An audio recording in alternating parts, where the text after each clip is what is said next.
following program was provided by an independent producer solely responsible for its content. The opinions expressed do not necessarily represent the views of this station, its staff, board of directors, or underwriters.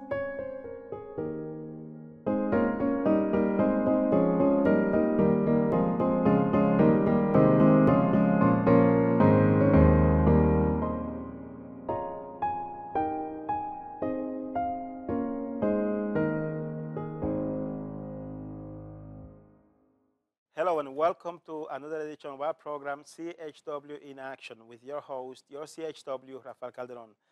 I have turned my apartment into a personal TV studio slash a business office because I run my CHW Forever small CHW practice from my apartment, and I turned it into an office and a studio, and it looks really, really cool. In the future, I'll give you a tour of the place. Right now, it's still a little bit up and up. As you can see behind me, I have my monitor. I'm working on a special TV production for my friend Paula Smith. I want to say thank you to Paula appropriately, because to me, it's just like my CHW guardian angel. And I want everyone to know how special this lady is, how amazing this lady is. So I took this interview that I did with her and a friend of mine, another friend of mine, Adelina Hernandez, another lady that I respect a lot. So in this interview, I had two other ladies of the Southern New Hampshire region that I respect the most. And it was an honor for me to have them on the TV show. However, that interview is from 2015.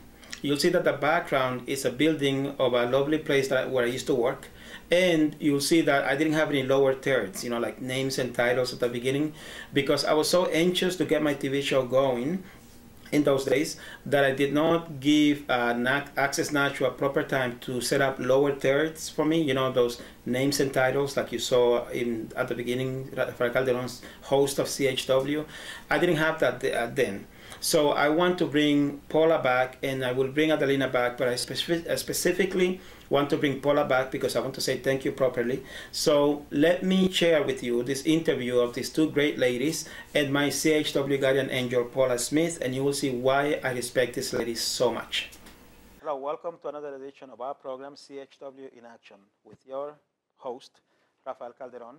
As always, I say CHW stands for Community Health Worker in Action, because I'm always in action to bring information, health information to the community of Nashua. Today, I have the privilege to have as a guest two of the most interesting ladies in the whole New Hampshire region. Okay, Paula Smith and Adelina Hernandez are two of the ladies that I admire the most, and it is a privilege for me, ladies, to have you in the show. Thanks, Rafael. How are you? I'm a little overwhelmed by the introduction.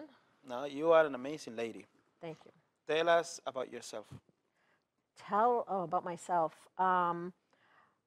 I'm a student and a teacher, and I work for the Southern New Hampshire AHEC, and I've worked there for almost 18 years. Wow. And so I do a lot of work on helping people be healthy and helping to increase the healthcare workforce. Excellent. And Adelina, you've been here before. Thank you so much You're for welcome. having been here before, for coming back. We know you have this awesome, healthy coffee, right? So can you tell us a little bit about how that coffee has been helpful to you regarding your health? Yes, and thank you, Rafael, for having me. So basically, I'm an independent distributor for Organo, and we have organic coffee that has been beneficial to my health because I suffer from migraine headaches for almost 10 years, and I have my specialist that handle my migraine setting. Mm-hmm. And I had my prescriptions too as well that I had to take until I was introduced to the organic coffee. And since then, it's been 2 years that I don't have my migraine headaches, and I don't have to take my pills. Plus, I don't have to see my specialist either. So it changed my life, and I continue using my organic coffee because it's really good when people knows that there are products out there that are very healthy to the health. And now people in today's day are trying to change their lifestyle to eating more healthy, to preparing the food more healthy. So to me, when I started drinking my organic coffee, it was just beneficial to my life, and it has changed it in big time. So I'm pretty happy about it. Great. I'm happy that you're happy. Thank you. How about that? Huh? Thank you. Now, one of the reasons why I wanted you ladies to come to the show today is because earlier today we started our Better Choices, Better Health class. And I would love to talk about it, but I think it will sound better coming from you, who has been teaching it for a while, and then for you who were a student today for the first time. So can you tell us what Better Choices, Better Health is about? Sure. How you got involved in it and how it works? So Better Choices, Better Health is a program from Stanford University, and they have this evidence-based program, which means that they conducted research to see if it makes an impact on the population. And so when it's evidence-based, that means that you have to do things in a certain way, in a certain order. And so that's why it has a scripted curriculum. They have certain activities that you do in a certain order, and that it's 2.5 hours for 6 weeks. And so that's how the model has been researched. That's how it has been studied, and so that's when they do the licensing, they send it, and it's a national program. So New Hampshire, I started in 2009. Southern New Hampshire AHEC got the license so that we could help train leaders in the state. So you're one of the newly trained leaders, and the leaders then offer workshops. So that's what we're doing together, so that I can stay active, because you have to do at least one workshop a year, and if you don't, then you're inactive and you have to do some work to get reactivated. So the class has a lot of benefits. Today we talked about action plans, which I think we could spend a lot of time on action plans. Yes. We talked about the importance of sleep, and we talked a little bit about the mind-body connection and how your mind is really powerful and can help you distract from some of your symptoms. Beautiful. Does that help? It helps a lot. Okay. And Adelina, now you came in a little late because you're so busy. You're always working on something positive. But when you came in and we talked about the class and you experienced a little bit of it, tell me what you think about it. Well, I know it's going to be a benefit to me. The reason to that is because since I already changed my life with the coffee, and I want to make sure that I'm eating healthy in my food, especially my snacks, and choosing healthy meal. So I knew it would be a benefit to me, myself, and my family to, continue learning more about the nutrition, being healthy, and eating healthy food. So I came a little bit late, like you said, but I was on time. Things that never happen. I'm a parent liaison for Elm Street School, and I'm an interpreter there. And what I get from the classes, I always do share that with the parents, because they sometimes have concern, and I'm not just the interpreter. I kind of help them out and let them know, we have this kind of options for you guys to know, for you guys to learn, because to tell you the truth, a lot of people are trying to change their lifestyle and just eating a little bit more healthier because of the health issues that people has. And I think, by me learning a little bit and then sharing my information with them, with the parents, since I deal with them on an everyday basis, I think it will be a benefit for your workshop too. So we need to get her in to be a leader, and then you can do the class in the school for the parents. Oh. And that would be awesome, because I think for the chronic disease self-management, people they talk about the symptom cycle, which we haven't gotten to yet, but sometimes you have symptoms that cause fatigue or anxiety or depression. And sometimes the depression and the anxiety cause the symptoms. Yes. And so it's this vicious circle. And so I think what I like about the Better Choices, Better Health is it helps you with your food, it helps you with your activity, and it helps you sort of with your mind, and makes people feel like they do have control, because oftentimes people in the class will talk about how I have this chronic illness and I can't do the things that I did before. And so maybe you can't do all of the things that you did before, but how can you figure out what you want to do? And that's part of the action plan. Exactly. Which I think is helpful. Taking a big goal and making it small enough so that you can achieve it and you are successful. And once that happens, then you feel like you can go on to the next. And you can basically use that for any area of your life. Absolutely. Okay. The action plan has helped me do so many things in my life to make it the way that I want it to be, to create what I call my ideal lifestyle. Because back in the day, especially when I came to this country, I thought I would never learn English, and it took me longer than it should have. It didn't take me that long. I think I was able to speak it within 6 months, but I think that if I had this technique, I could have learned earlier. And I thought a lot of things. Yeah, because English is all about practice. Well, and I'm thinking, my Spanish, maybe I could do an action plan about how I could improve Learning? my Spanish. I Yeah. can teach you Spanish. I have you listen That would be to, great. yeah, I have you listen to bachata and merengue, Spanish music. Yeah.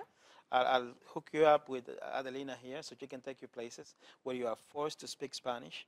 And within 3 to 4 months, you would be speaking Spanish. Yeah. You might not be fluent, but you'll be speaking it. No, now I just, Yeah. I know certain words. But the action plan, I think it's great that you think about how you can put it in any part of your life. So you can do it when we talk about healthy eating. You can decide not, I'm going to lose 20 pounds, but I'm going to add vegetables. I'm not going to eat. We had one person who, I'm only going to eat a cup, like a serving of rice, not a pound of rice at a meal. People who do physical exercise, like the gentleman today, Bob, was talking about using his pedometer and walking his steps. I myself, in 2009, I had a foot injury, and so I was at the gym, and the foot injury was not getting better. And so they're like, well, what do you like to do? What did you do when you were younger? And I was like, well, I like to swim. And so she said, well, why don't you go back to swimming? So I had a membership. There's a pool not too far from me. And so I have been swimming anywhere from 2 to 4 days a week. A lot of times I can't swim because I have to be someplace on time to a meeting, and I'll only get up so early in the morning. But it has really helped me. All right, what am I going to do this week? And if I can't do that, then how do I adjust my plan to do something else? People have used it to help them when they move. Oh, I'm going to pack so many boxes in a week, or I'm going to clean my garage. I think it really helps. It gives you a sense of discipline and a sense of empowerment, because once you take one step forward, then you can take the other. And I'm telling you, it's a beautiful thing. My vision is that everybody in Nashua goes through this class. It's a free class, very useful. You can apply it to everyday life. Yeah. Okay. Definitely. So for me, it's a privilege to know that you're planning to use it to bring it back to the school. Because Definitely. my dream is to be able to go into all the Nashua schools and talk to all the families, and get them all through these classes, get people living healthy. If we can get the community being even thinking about having a healthier lifestyle, we'll have a more prosperous community.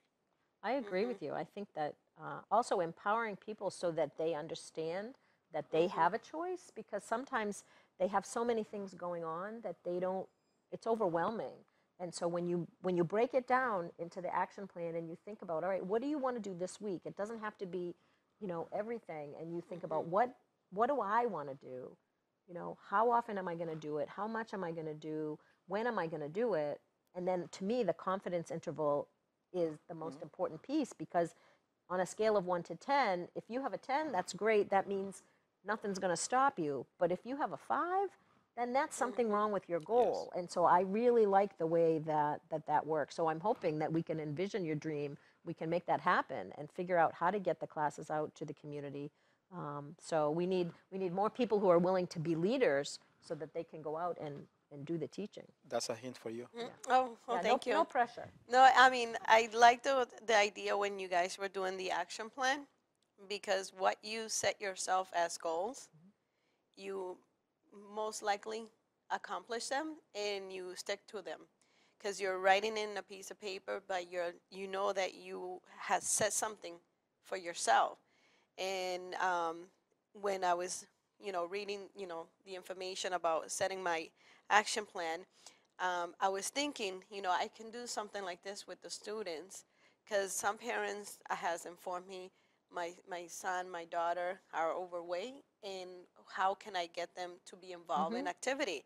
And I think we can get them involved in activity, plus we can do some kind of healthy plan for them, and meal and snack, instead of them eating a lot of junk food, a lot of candy. I think we can set up something that I can help them say, hey, I know you want them involved in activity. What about you choosing like a healthy plan for them, like food wise? Instead of having a candy bar, let's have fruit. Yep. Put them something in their backpack where they can eat something healthy, because that's your main concern. Well, let's get them to an activity, plus let's do them something like they can be healthy eating all the time, because they do get hungry in school. And that was one of the concerns that I had. Two parents that came up to me and say, how can I get my son involved in activities? And I'm like, oh yeah, great. And I kind of helped them out to get them involved in activity and basketball that is coming up right now. And plus, I just realized when I was going over with Rafael today about the action plan, I said, hey, this is a good idea, because I can go over with the parents and say, why don't you just do an action plan for your kid too when they're in school? Or have their kid do an action plan for themselves, right? Right. And so I believe it or not, I mean, I've been doing this with my kids now. What do you want to do? And so my son used it. He does a podcast. Nice. And so on his podcast, he set goals about, what research he wanted to do, what equipment he needed to get. And so one week, then the next week, and then all of a sudden the thing, was live. And so the kids can think about, what do they want to do? And so let's say they decide to play basketball, if they have practice, great. If they don't have practice, they could say, oh, I want to practice my dribbling 10 minutes, every other day or something. And more practice they get, the better they get at it. Exactly. That's my goal. Like, unless you've seen my basketball game. I just want to get the students involved in activities. Sometimes when you hear students, when I ask them, so what do you do after school? I just go home and watch TV. I'm like, okay, we got to think of a better forms of you guys to keep yourself active, and not just going home and sitting down and watching TV or being on your phone, playing games, being on Facebook. We need to get them more involved in more activities, and and like I was talking to the guidance counselor in school, is like, what kind of activity can we offer more to our students? Because and what happens, like now it's October, it's a nice day outside today, but when it gets very cold and when it gets snowy, then it's harder to have the kids outside being active. And so what ideas does the school have to, let them come in and, use the gym or use whatever? Because I think it can be, the winter in New Hampshire can be kind of isolating. Yes. I can relate. Yeah. It's just a little cold for you? I've never gotten used to the cold. Never. Even now, it's so nice outside and I have a scarf. I never got used to the cold. Well, how many years you been here? I got here in 1986, late 1986. So he's been wearing a scarf much of the time since 1986. Well, I hope you wash that thing. I do, actually. I have gone from 2 coats, 2 jackets, to a scarf and a coat. So I'm improving. Oh, that's good. I'm getting there. Now, what about you? Do you like the cold or no? I'm used to it already. I've been here since 1980. So I grew up here, and then I'm used to it already. You're used to it, yeah. Yes, it could be, cold, freezing, sunny weather, but I'm used to it. But I like my tropical weather. And, when I go to Puerto Rico, I'm like, oh, I miss you. Because, it's so tropical and nice, shiny. So is it easier, do you think, to exercise like in Puerto Rico because the weather's nice pretty much year round? And so now, like, I know that they have organized sports and recreational sports. I don't know if everybody participates, but I think it does get more challenging as you get into the colder months. People are more likely to be on their phone or watching TV. And so thinking about what action steps can you take even within your own home. And that's why I think that book that we use for the class is so helpful. Because remember the pictures I showed you? It shows you exercises you can do at home. So, see, there you go. Sorry. So let's tell people what the action plan itself is. The what, the when, the where, and the how.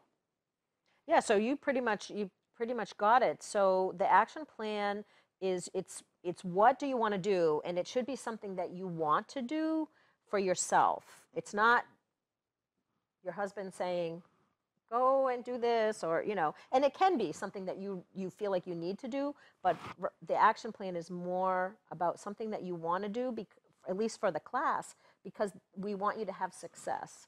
And so my action plan for this week, what did I want to do? I wanted to walk at lunch. That was when.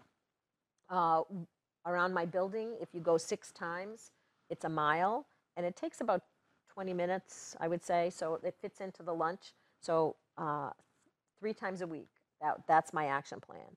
And so on a day like today has been very hard because I went from one thing to another thing to another. So today I didn't get my steps in, so now I have to plan for tomorrow. How am I going to make sure that I can walk around the building? We did make a joke about you make a plan and that sometimes things happen to change it. So if it is torrentially raining tomorrow, I might not want to be walking a mile outside. And so what can I do to adapt my plan so I could walk in the building and go? So we joked about going up the stairs, across the 2nd floor, down the stairs, across the 1st floor, and because I still want to get the exercise in. And so, yeah. Did he have you thinking about your action plan? Yes, he did. What was your action plan? Lose weight. So lose weight, yeah, but that's so big, right? Yes. So how are you going to narrow it down? How changing, you know, because I'm always like on the run, and I basically what I do, in the morning I'm at Elm Street School, Yeah, and then once I'm done there, I go to Adult Learning Center and I volunteer there. great. And so basically, I'm trying to change my meal, Yep. or my snack. I think that's the big thing. Is sometimes when I feel hungry, if I see anything, I try to eat it, which I know is wrong. But I feel hungry, so I just So you're eat hungry, it. right? But what what I'm thinking to do is always have my fruits and my healthy snack inside my car. Yeah. So when I'm running to one building to another building, I have the healthy snack there. Yep. I can eat something and then just go directly to the other place. So Yeah, that's a great Yeah. action plan. That's- So it's pretty specific, like you're going to manage your snack, and so you think about it, you're going to manage it how many days in a week? 5 days a week. 5 days a week. Yeah. And so it's in your car, so it's pretty much throughout the day. And so what's your confidence level? My confidence levels of doing that? Yeah. Oh, it's in the 6 and 7. So we want it to be 7. Yeah, exactly. Yeah, So, so that's great. Yeah, because my walking, I had a confidence level of 8 because I was a little bit thinking, it's not a 10 like Raphael's was a 10 because I was nervous. I couldn't remember my schedule, and if I have a lot of meetings or if I have to drive, you know, from one place to the next, like I'm thinking, oh, I didn't get a lunch, and if I don't get a lunch, that means I missed that exercise. So I had an 8, but I'll figure out how to do it because you had a 10. You were really pumped up about it. I had a 10 because my action plan is that I want to get back into my push-up routine or push-up workout. And back in the many years ago when I was young, I was in the Army, and they taught us how to do push-ups through a deck of cards. So you shuffle a deck of cards, and then you flip the card over, and whatever comes out, that's what you do push-ups wise. So if you get like the 7 of hearts, You do 7. you do 7. The kings and the queens are 10. The aces are 20. Oh, The jokers are 25. wait a minute. How come the ace isn't 1? Because I would have to start out my deck with only 4 aces in my card because You know, that's a good question. I don't know. When I have an answer, you'll be the first to know. I don't know how many Well, push-ups in the I do. meantime, you keep the 20. Yeah. Yeah. No, it's if you start doing them, Yeah. when you start, it's kind of hard because your muscles sort of like give out because you can only do so much. But you start doing them and you take a break and you start doing it, and by the time you get to even half the deck, I mean, for me, I'm not the tallest guy, so I get really huge, so I can't even close my arms.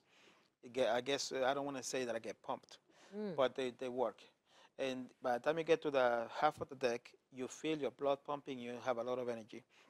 By the time I get to a full deck of cards, I feel that I'm back in shape because it gives you energy. A push-up works up the whole body. So, and I haven't done it for so long. I haven't done it since. So he's not going to do the whole deck. He's only going to do I'm going to start part with of the half, deck for the week. because the key is to have a reachable plan, something that you Right. can do, something doable. I know that I can do half a deck because it's going to take me about an hour and a half, maybe an hour. So when you say half the deck, does that mean like 2 suits so that you get 2 to 20? Or is it like I would cut it so that I got 2 to 7? Yeah, but I know where you're going. Does No, it matter, or it's up to you what you want to do? It's up to you, but of course, if you push yourself, you get more out of it. Yeah. So if you get, let's say that you get a 2, you'll do Yeah. 2 push-ups, and the next you get a 10, you do 10 push-ups, and then the next one you get an ace, Yeah. you get 20 push-ups, and then you get a joker, you get 25 push-ups. You're close to 100 push-ups, and you may get tired, but you still see that the deck hasn't moved up that much, so you keep pushing it. So the idea of doing a half a deck is that I know when I get to half the deck, I would have done very close to 200 something push-ups. Wow. It So is- for other people, that would be not something that they would pick for their first week. So there are some people in my class that I've had where they have mobility issues. And so like I said I was going to walk a mile, but for them, they walk from here like to their mailbox. And for them, that's what they can do. And so all of us have to think about, we're all at different stages in our life and what we're able to do. And so for me, before I could achieve even half the deck, I'd have to work on, I'd have to get to 5 push-ups, right? Because I'm not, but that's not my, walking is easier than 5 Yeah, push-ups. I'll go with walking. yeah, that's why you get push-ups. It's better for you. 'Cause I you know. push yourself. But it's all a matter of getting started. I mean, when I was in the Army, I used to see a young lady, and she used to do it with me. And we were about the same height, same build. So it's easy to do once you get used to it. Yeah. But that I chose a 10 to go back to why I have a high sense of confidence that I can do it, because I've done a deck before. I think I can do it again. I know I feel good about myself when I do it. As you guys, ladies, know, when you work out, you get energized. Yeah. When you have energy, you can do more. Yeah. Okay. I'm going to ask you a little more about what you do, but Sure. before I do, I want you to know that this young lady, she was my teacher in a CHW class. I used to be a Spanish medical interpreter since forever. I got my license or my certificate in 2004, and I kept doing it on and off. And I used to do it in Nashua and in Manchester. That's how I got to know what the healthy needs in the communities are and stuff like that. And I've always wanted to do more, but I didn't have a way to do more until I found out about the class, and I met Paula, and I met Caitlin, and Jasmine, Jazz, yeah. Florentina. and Florentina. I have Yeah. my 4 teachers, Yeah. 4 very nice ladies. And then they would bring in speakers every week. So they taught us a lot. Pretty much everything that I do is what I learned in the class. That's why I met young Paula here. And then I found out about the Better Choices, Better Health class, and I took it with her. So she does a lot preparing people to have a career in the health field. So I know a little bit about AHEC, Yep. but I want you to, if you would tell the audience what AHEC is about, how you got involved in it, how you can help my friend Adelina here get more involved in it and get more benefits out of the programs that you teach. Sure. So I have, as I mentioned, I've been with AHEC for almost 18 years, so I'm the director there. This is one of those examples of networking in action. So when a few years ago, when I was a student at UNH, I was getting my bachelor's degree in health administration and planning, or health management and policy. I don't know what it was at that time. And so I did an internship at the U.S. Public Health Service in Boston. And then I met Ann Peters, who was the CEO of Lamprey at the time. And so I worked as a student at Lamprey when it was called the Newmarket Health Center. And so it was really funny. So years passed, I graduated, I took a different job, and we kept in touch. And so when the AHEC director job came up, she called me and said, hey, we have a job for you. And I had been working in community health really forever. I worked at a health center in Boston, and I really believe in the mission of community health centers, and that they provide really quality care regardless of your ability to pay. I think that is important, that people have access to care. Right. So that's been sort of my mission all along. And so AHEC is really about workforce development.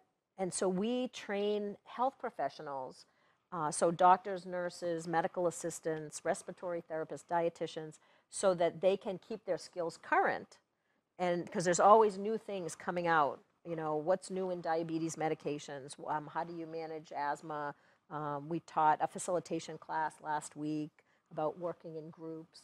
And so I've done a lot with getting people into the healthcare workforce. So we have summer nursing camps in the summer where youth can come. We do one in Nashua, one in Manchester. And so kids the age of like 7th, 8th, and 9th grade can come to the camp and learn about nursing skills. They take blood pressures. They learn about wounds and how to do hand washing. So it builds their skill, but plus it also helps them understand what do they need to know in order to do well in school and what classes to take so that if they want to go to get an advanced degree, that they can be a health professional. And so I really believe in that program. The medical interpretation program that AHEC runs, Florentina Deneau and Jasmine and I started that in 2001. And so we have been running a medical interpretation program here for 14, 15 years. Wow. And Florentina, so we've trained almost 1,000 people in like over 45 different languages to work in New Hampshire. That's amazing. So we do medical and legal, and we're working on a new project coming up all about teaching people about infectious disease. So that's curriculum that we're going to be developing. But when we started, we did this needs assessment, like what's going on in the community, and so there was no medical interpretation training program in the state.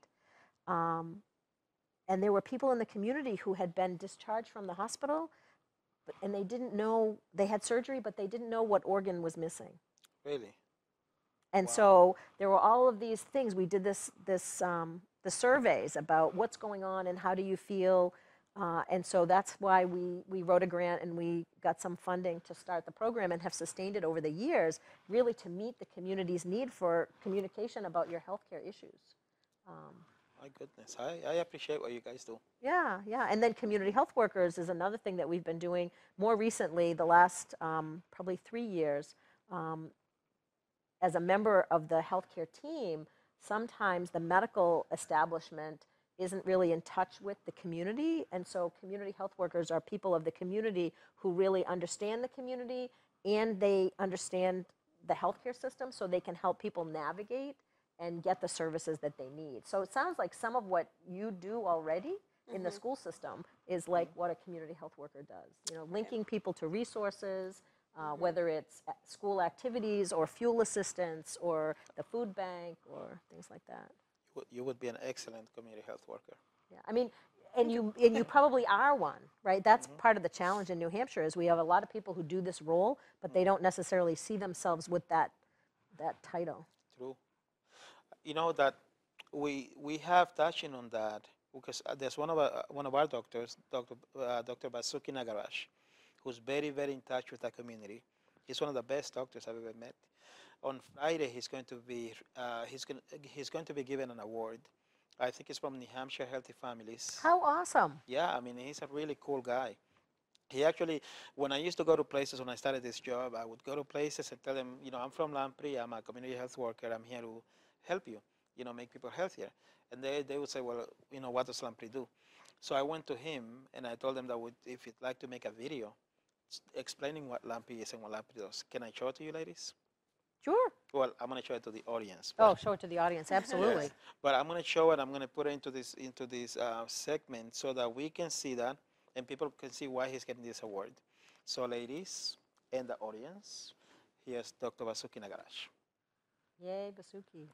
And now, okay, so now going back to us, you young lady, tell us ideas, give me an idea how I could maybe go into your school and set up some type of program, whether it be Better Choices and Better Health, because actually we've been in different programs together. We did the Healthy Heart, we did the Cookie Matters, and now we're doing the Better Choices and Better Health. So let's talk about how maybe I can go into the school and teach those programs there. What do you think? I think that's a great idea because, like I said before, the parents are more concerned about their own children's, health. So they basically want to get them involved more in activity. But like I said, I was telling them, if you want to get them involved in activity, you need to help them to choose a better meal, a healthy meal. So that will be great. I will definitely bring it, to the principal in the school to see if he will allow me, especially with the Spanish family, because I think, that's more the people that I work with, the parents, Spanish parents. But how to get them involved with their children's to be involved in activity and choosing something healthier. So that would be a great choice, and I do like that idea. And hopefully we can actually do this, and not just in one school, but the majority of all the school here in Nashua. That And would then be the a great. Tamando, which is the Better Tamando Control de su Salud, is the Spanish version of Better Choices, Better Health, where it's actually taught in Spanish. So I'm not a leader for that since my Spanish is inadequate. But that's an opportunity if that meets the needs of the parents. That would be great. It definitely would. I don't know if you remember when we did Cooking Matters at the Boys and Girls Club. I used to talk to Kurt. Kurt Norris, another great guy, and he's very interested in having not only the children that go to the Boys and Girls Club to learn more about how to eat healthy, how to have a healthier lifestyle, but he also wants to try to do something with the parents of those kids. And we are in conversations to try to make that happen, because, like you say, parents know that they want their kids to be healthier, to eat healthier. They don't have a place to go to, or at least they don't have that many places to go to. So we're trying to change that, Alampri. We're trying to bring a lot of programs out into the community. So that's why whenever I see that you have any training, I signed up for it to try to find a way to connect it with the community. Well, I think it's really hard too. You were talking about the snacks, and sometimes you go into the grocery store and there's so many snacks, and you're like, oh, this is easy. It's prepackaged, but it has so much salt or so much fat or so much sugar that it seems like the easy choice. But if you have some people helping you, there are some healthy choices that you can make that may take a little bit of preparation or not. I mean, I grab an apple from the fridge, it doesn't take me any longer, but just trying to think a little bit about, what are different options for snacks and healthy things. So thinking about what can, having the parents together talking about, what are their concerns, and then having somebody with some resources, whether it's Lamprey or AHEC or New Hampshire Cooperative Extension, people who can give some guidelines about what's possible. Yeah, that's true. And I think, when you mention about healthy snack, I was basically looking for them the parents itself, to buy like more fruits and put it in their backpack, like grapes. We have strawberries, we have banana, peach, orange, something that they can actually eat when they go to lunch, or during like their breaks, so they can have something healthy instead of just grabbing a candy bar or chocolate. I mean, hey, I understand. And Halloween is coming, so. Oh yeah. Oh my goodness. So yeah, they're gonna have fun already with that. But basically, that was one of the things that I was mentioning to the parents that had the concern, and I said, what if replace what you were giving them as a candy bar or as a chocolate bar? Why don't you just switch it for either a banana or grapes or strawberry? And like you said, it may take maybe 5 minutes to prepare it, and just put in a Ziploc bag and put it on the go for them, which be much easier, and that will keep them active, and they will see that, wow, I'm eating healthier. I want to do something different, and believe me, whatever you show your kids, they're gonna follow. It's like you're the model, you're the leader, so you just show them, this is what I have for you. Let's do the action plan for them too, like you said. We'll do an action plan. This is what you're gonna eat when you're in school. When you come home, this is your food that you're gonna eat, instead of a big portion of rice and beans and chicken. Let's do a small portion of it so they can get used to it. because us as the model for them, they'll learn from us. And if we teach them the right things and give them the right benefits, their food, I think it will be success in that. So I think it's interesting too culturally, like the food that you grow up in with. And so years ago, I had never had hummus. That was not something that my family ever had. And so now it's one of the staples that I keep in my refrigerator. And so we eat it with raw carrots. And so it's so funny. My daughter, like, this is a snack. Like, if we have people over, always we have hummus. And my mother was just like, "What is this? We never eat that." I'm like, "I know, but try something new." And so the other day I was at a meeting and they had curried sweet potato hummus. I can't even tell you how delicious this was. I have to go find this. But you have that with some carrots. You're happy as a clam. You feel better that you didn't eat, the chocolate bar. But I think it's fun to think about what are the food interests, and then how do you think about, what's in my culture that's healthy, and then what are things that we don't normally eat that might be fun to try. And something funny, in my culture, the Dominican Republic, I haven't been there in a long time, so I believe the culture is the same, but I don't know the foods that people eat, if they eat any type of different foods. But I grew up on green plantains, and you cooked it in many different ways, okay? And you ate a lot of vegetables, and you drank milk, and you went to school, and you were always active, always doing something fun. Yeah. My whole generation in the Dominican Republic, we are healthy people. I mean, I'm 44, and I can keep up with my nieces and nephews who are in their 20s because of the things that they eat. So in my culture, there's a lot of it's healthier to eat the foods that we are healthier than what we eat here. Well, and here, part of the challenge, I think, is if I think about the portion size of when I was a child growing up here versus the portion size that you get now, I mean, it's in some cases 4 times as much food as we would have gotten before. And so it's a challenge because you see it and you think this is what I'm usually eating, but we don't need, to eat that much. And the television too. Sometimes I work all day, I do some work at night, and I'm thinking, I just want to watch something on TV. And then it's commercial after commercial, commercial telling me to eat Oreos or, some other horrible food. I'm like, oh, please. They send you subliminal messages. Is that what they're doing? Yes. So, so then I go to the store and I think, don't go down aisle 7. No, ever since I took a cooking class with Grace Tavares from UNH Cooperative Extension, when I go shopping, I buy healthy stuff that I can eat for a whole week. And I make it a point to get home very late at night so I don't get tempted to go outside. Yes. Only when I'm starving, you'll see me eating something out in the streets. Other than that, I like to go home, cook my food, sometimes cook it 3 days in advance. And I try to stick to my discipline.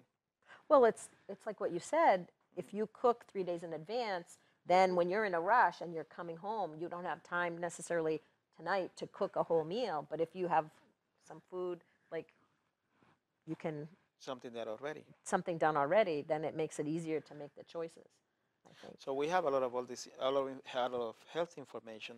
The key is we want to bring it to the community, to families. Can you ladies give me some ideas on how I can bring the message to the community that we need to eat healthier, we need to exercise more, we need to be mindful of our health? I mean, we have this TV show and I do workshops, but what else could I do? Well, I wonder, you mentioned, the schools, are there some things where, are there youth groups, for example, either at the Boys and Girls Club or within the schools? Maybe a health teacher or a school nurse might have a project where the kids do the project about eating healthy or exercise or tobacco or drugs or whatever the health topic is, and then they do some peer teaching. I wonder if there's something that we could do, to help engage the kids, so that, because I'm only one person, but if I train this group of people, then they go out and then they train. That's right. I'm only one. But if we then think about, well, how do we get these young people interested, are there some parent volunteers that might help us?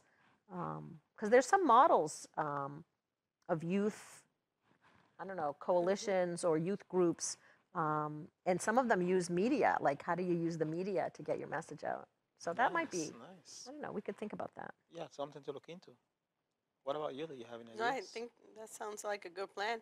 Getting the students involved in having that creative idea and get them involved so they can do it themselves.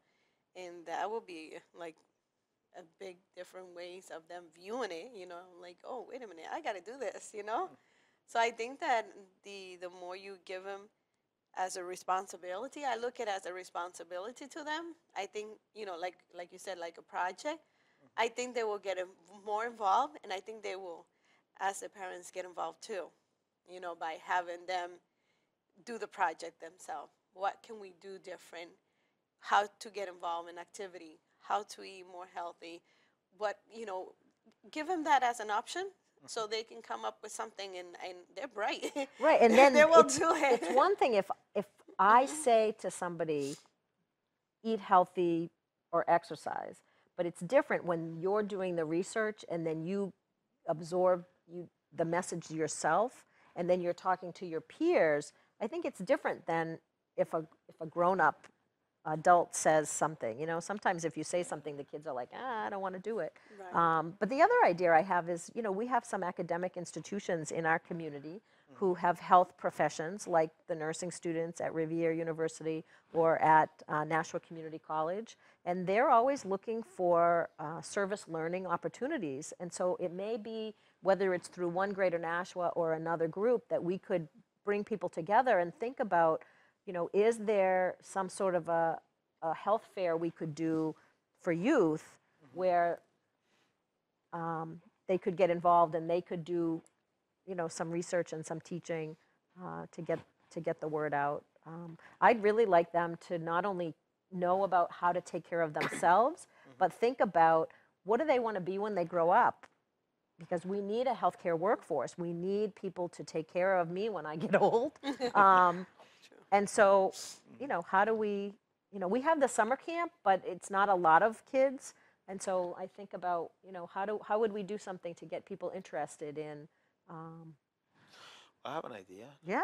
A couple of years ago, I used to teach at Manchester Central High School, and I used to have my own little after-school program. We called it Quisqueya Quisqueya Youth Enlightened Success. We just called it YES, and it's on Facebook. And I used to teach kids life skills, and the kids used to tell me that they wanted to get more involved in the community, and they wanted to learn more about what their options were, you know, as they grew older. And it's in Manchester that the program came to an end. The school changed principals and things changed, so I had to stop doing it. But it just came to my head that maybe we could try to restart that program in this community, in this area, to get the kids engaged, and then, like you said, teach them how to take ownership, so they can respond better to it, and then even share it with other people. Because how do you get a parent involved that doesn't get involved that much in the community? You get their kids involved, and then they motivate the parents, and vice versa. So I'm thinking I'm going to look into that. I think that's a great idea. We should really think about, you know, how it fits into the fabric of the community, and how, you know, how to better engage people, because ultimately we want everyone to be healthy. Right. And also it's all about those connections, because the more connections that you make, the more opportunities you see. Because, you know, I know you, so I say, oh, Raphael, you might want to do this, and then you know her, so you say, oh, you might want to do this. And so then all of a sudden, the more people, the more opportunity, I think, opens up when you're either looking for a job or looking, you know, for a resource. And so to build that community resilience, I think is great, and use the strengths in the community. I like that. And I know that Riviera University does a lot for the community. I'm going to see if I can reach out to them, see if they would like to participate in this. You mentioned that you're a student and a teacher. I am. Tell us about that. Well, I do my work, as I mentioned, and then I teach right now a public health class at Rivier University, and on health systems and services. So I'm teaching the students about the healthcare system, You know, what does it mean to be an inpatient or an outpatient, and how is healthcare financed in the United States? And then we're doing a project coming up where they're going to be looking at different communities, different countries and their healthcare systems, and comparing what do theirs look like to what of ours. So that's my teaching. And then I'm a student. I'm in my 3rd year of the doctoral program at RIV in education, leadership, and learning. And so I have to come up with a project, hoping to do something about community health workers and team-based care.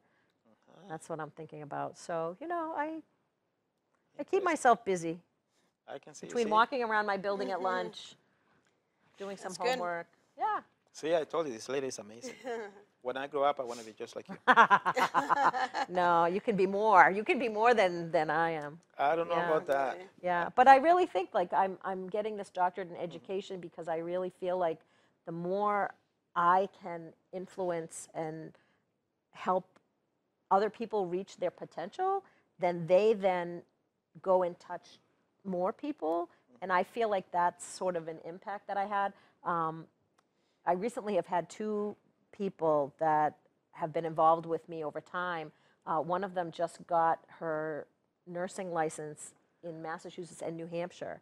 And so when I knew her, she was a student. She did a practicum with me. She wanted to think about what else she wanted to do with her education, and I gave her some projects, and then she decided to go on, and I was so proud of her. And so now she'll go out and she'll take care of more people. And then there was another woman. We did a focus group for LNAs because we realized that in the nursing workforce, there are more minority nurses in the LNA category than in the LPN or the RN category. And we did a focus group to find out, you know, what are the barriers? And so this woman participated in the focus group. She talked about barriers, and then we gave her some resources to get around the barriers. And so she saw a friend of mine and said, you need to tell her that I graduated. Nice. And that, you know, and that it just makes you feel good that you were able to, you know, give somebody some resources so that they could achieve their dream. So yeah, thank you for what you do.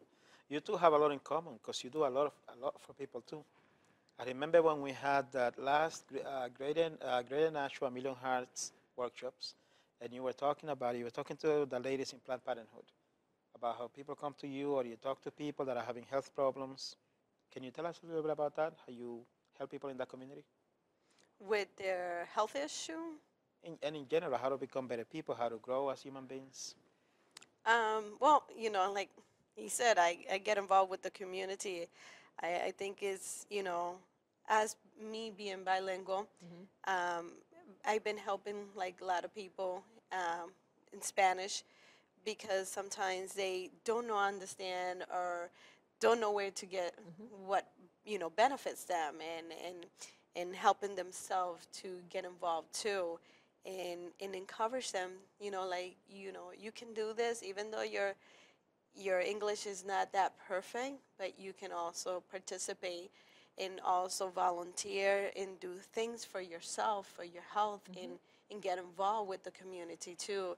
And I've been part of different groups, you know, just helping out a lot the community, because I think we need to get involved. We need to help them out, especially the Hispanic group, where they don't understand too much, you know, and they back them and back in our home. Sometimes we don't eat as healthy that we should be eating, and that's been a huge concern around every area that I've been to.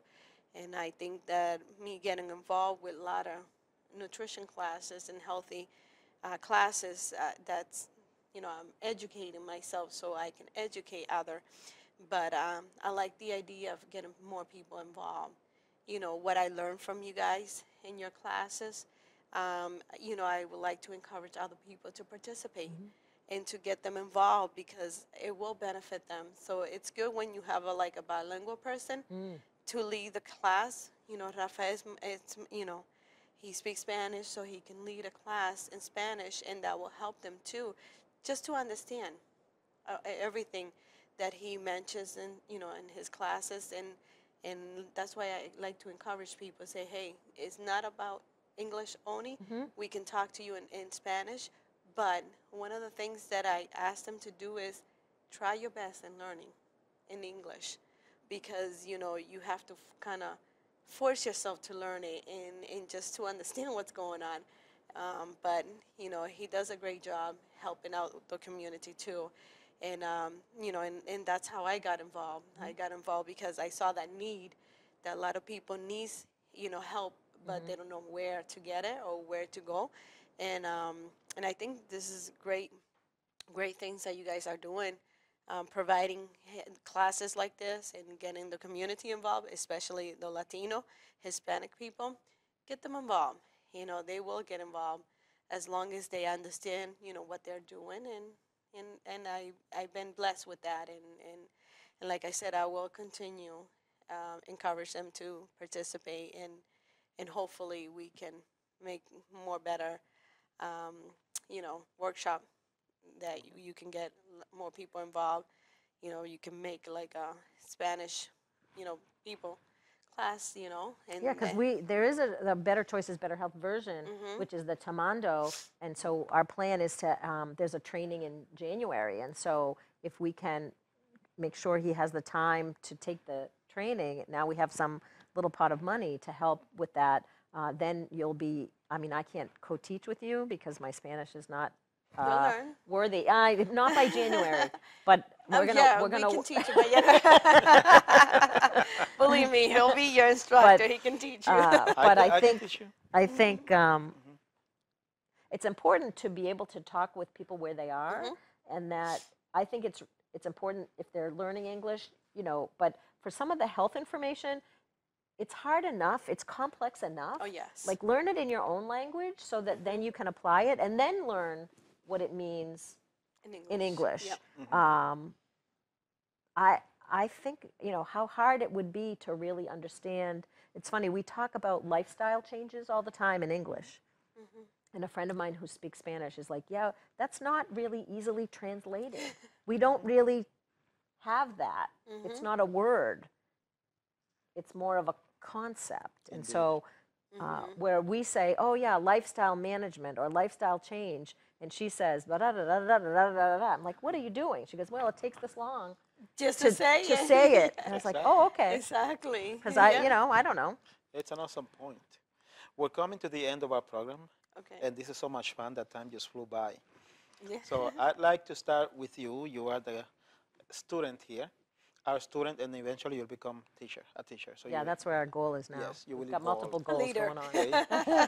What message would you like to send to the national community? The message that I would like to send to the national community is get involved. Get involved, participate in this workshop. I know we live in a busy, busy life. I know we work a lot, but I think our health comes number one, should be number one. And I think we should take a moment of our time, value time, because if we do, as a parents or adult, we can encourage other people to do it too, and especially our young kids. I think if we get involved, I think our young kids will get involved, and that's one of my main concerns, that I really want to get the students, you know, in a healthy situation. You know, like, I want them to feel happy about themselves and be involved in activity, but I need to get their parents involved. Yeah. And if they can start participating and taking a moment of their time, and I know they have to work, they have responsibility, but I want them to understand our students, our children should be number one too. And we need to get them involved too. But if we don't get involved, they won't get involved. And I think that's my message to, you know, being a parent liaison for Elm Street School. I think, you know, I have learned that I need to get the parents more involved in more activities so I can help the students better choice. Thank you. Thank you. Thank you. Paula, you are all over the state. What message would you like to send to the whole state of New Hampshire? Oh, geez. I think really my message is take care of yourself, because only in taking care of yourself can you really be strong and able to take care of others. I think sometimes as caregivers or caretakers. We are so focused on taking care of everybody else that we're not kind to ourselves. And that is what causes us stress, anxiety, depression, you know, bad healthy behaviors. And so I say to the community of Nashua and to the state is you are valuable, you are valued, and take care of yourself. Thank you, thank you. And with that, we come to an end of this show. Thank you very much for your time. Thank you for watching. Now you can see why I admire these two ladies so much. They're just too good to be true. So thank you for your time. Again, my name is Rafael Calderon. I'm your community health worker. I'm your CHW. Continue to watch that TV show. We will continue to bring you health information and education to the greater Nashua community and the entire state of New Hampshire. So thank you. Have a good night.